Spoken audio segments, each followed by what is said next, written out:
saying? Okay, so the Hololive English Myth came out around end of 2020. Okay, that's also actually when I started university, going to the school that I went to. But it was all online back then because of the pandemic. And you guys know, because you've been out of school for like decades now. But in case you don't know, around like 2019, 2020, 21, universities were like pretty much 100% online, switched online. So you did not go like in person at all. It was all online Zoom classes. So what we did as students, like obviously like, it was harder socially. You couldn't really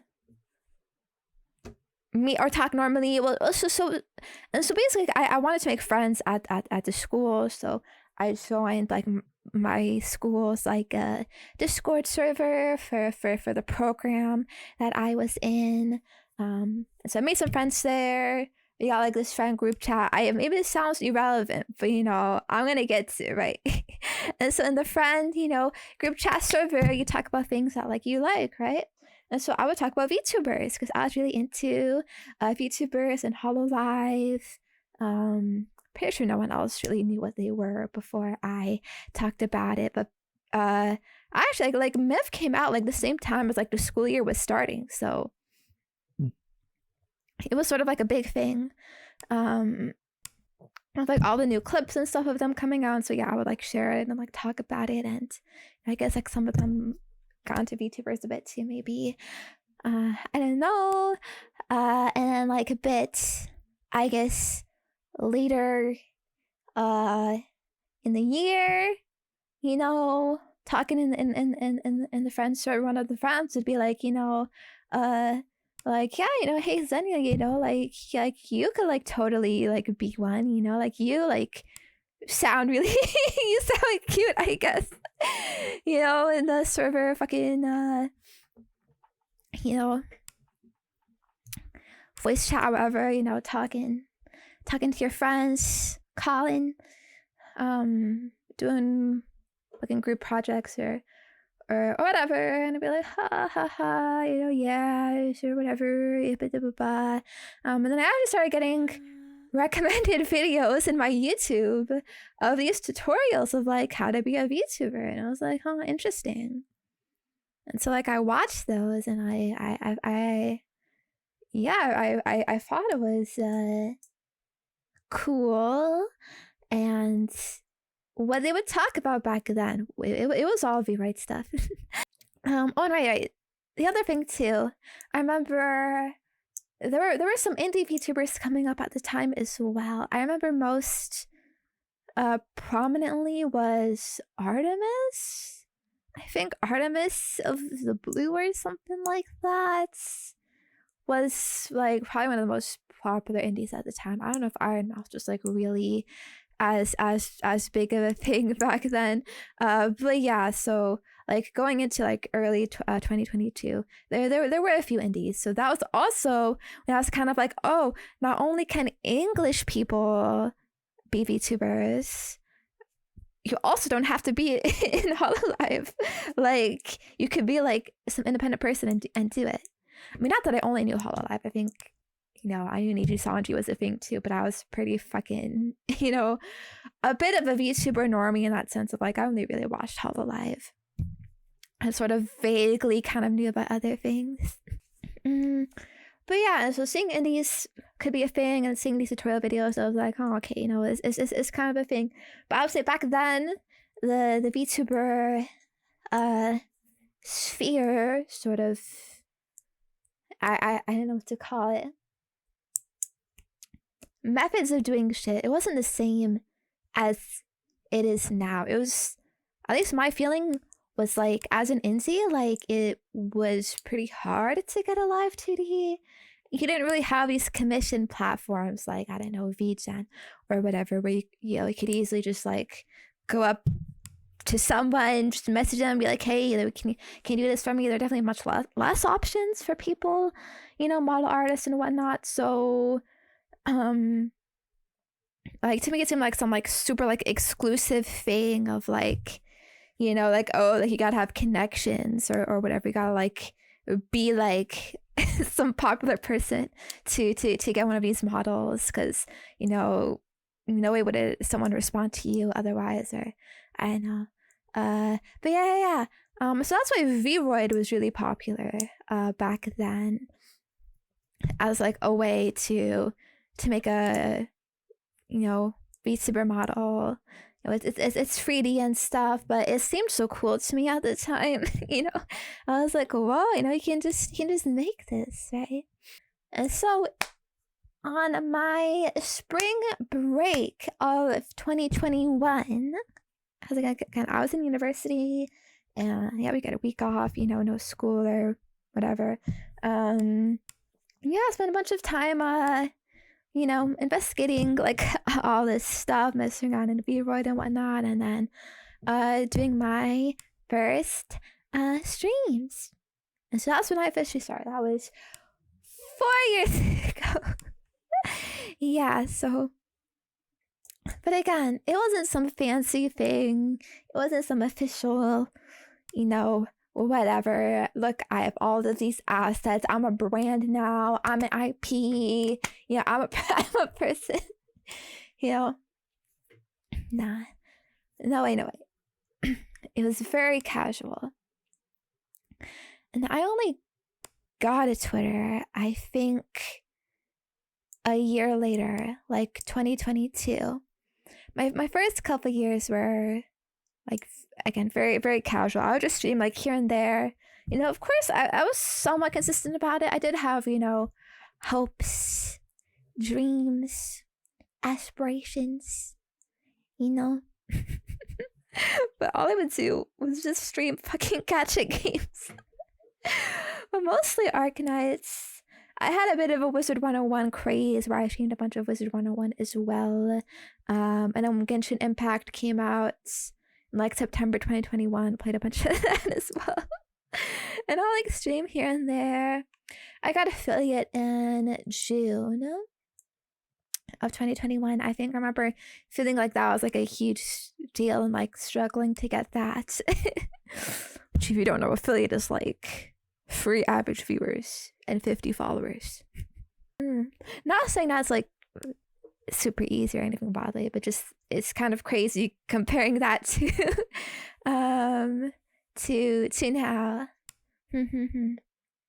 Half I none of that old stuff is archived. I didn't know anything about archiving, and I also just didn't even think the shit I did was worth archiving, It was all garbage.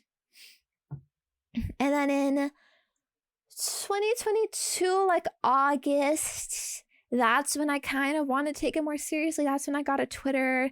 That's when I bought a booth model. I like learned a bit more of like, there's like all these other ways to get like a good looking VTuber model, especially like not for very expensive.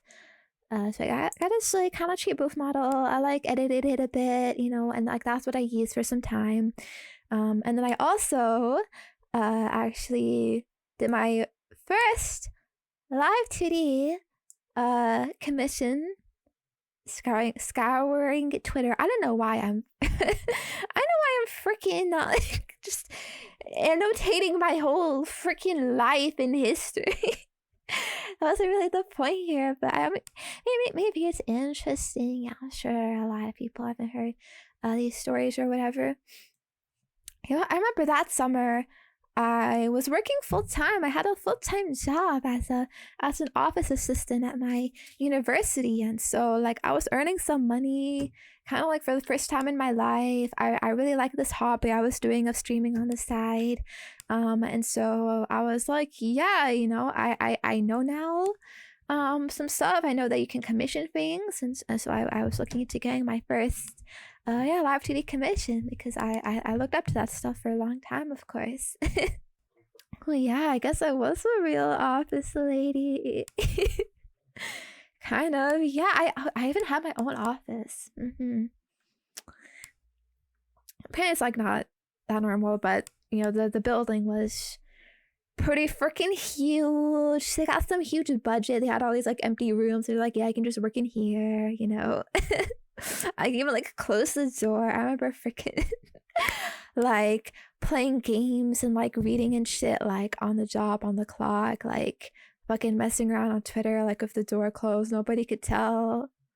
I mean, you know how those jobs are. Like a lot of the time, the work you get, like it does not need to fill up a whole day. You know what I mean? And even if you do try to get all your work done, like sometimes like you get all your work done and there's still all these hours left, right? And then even if you ask for more work, sometimes they don't even have more work for you to do. So it's kind of better to just like pretend like, yeah, this takes my whole day, and then you spend most of it just doing like whatever the fuck you want. yeah. You guys know. I'm sure. And so in 2023, February 2023, that's when I got everything. That was my first official debut, where I had this new live 2D model, and I got commissioned some like emotes as well, and like overlays and stuff, and it was like a whole big thing. And so I don't know if you really want to consider like my official anniversary, like would it be then? February 2023? I don't know. I technically started streaming earlier than that, but you know, those years, nothing really happened. You know, nothing really happened. I was incredibly small, just playing freaking gacha slop most of the time, so I don't know. And then during that year, I learned a lot. That was when like I was really like trying to, you know, be serious. I'm a VTuber, you know, I'm doing the VTuber stuff, tweets, schedules all the time and whatnot. But I was unhappy with that first live 2D model I got. And so then I had planned a whole rebrand in like mid 2023. And then 2024, January 2024, that is when this started. That's when I enacted all of that. That's where I met a lot of you for the first time. It's probably when you first heard about me. January 2024, that's when Commander Zenya first debuted and came out. Hi. Yeah, and that's like honestly anything before that I'm sort of like immensely kind of embarrassed by. I don't think ashamed is really the right word, but you know, it's it's weird, you know, it's weird. I think most people would probably, you know, scrap all of their previous work and start over from fresh, you know, and like as a completely like a new identity and whatnot, like in my situation of when I did this whole rebranding in 2024, but I wanted to keep all my accounts for the sake of all of the fans I had at the time. It might have not been a lot, but yeah, I was really sort of like, I don't know, like conscious of it, you know. I was like, oh, you know, like I don't want to say bye to them. I don't want to say bye to everyone that's like here right now. So like I'm gonna keep all the accounts so it's easy and stuff, and then just like post new things, you know. Like what's the problem with that? But now with my like kind of, you know, I think about it like fucking VTubing autism, I'm like, it probably would have been, I don't know, cleaner if I was completely new, but it is what it is. So basically, it's technically my 4 years of streaming anniversary today, but I feel weird about it, you know. I feel like I have a weird relationship with myself. I don't know if like fucking like identity crisis is the right word, but I never really took it so like seriously, took myself seriously in that way. You know, this is my anniversary, or then is my anniversary. I don't know. You know what I mean? So, but yeah, maybe I should just take this date, I guess, as my birth, my streaming birth. I don't know, from a very, very stupid and clueless baby to me today. Yeah, and you know what? I am proud of where we've of where we've gotten, of where I am. Sometimes it's how I say, it's I guess it's, you know, it can be a bit embarrassing to think of like, oh, you know, I'm so old, I've been doing this for so long, and whatever. But you know, all of those years count, right? I'm sure there's people who've been doing it as long as me, who haven't been so lucky and fortunate as I have been. And you know, while I might think those early years are really cringe, and I kind of just want to forget them, and I want to remember them or think about them or whatever. You know, it was a learning experience, right? Yeah. That's why I'm able to be here today and do what I do and know what I know and be how I am.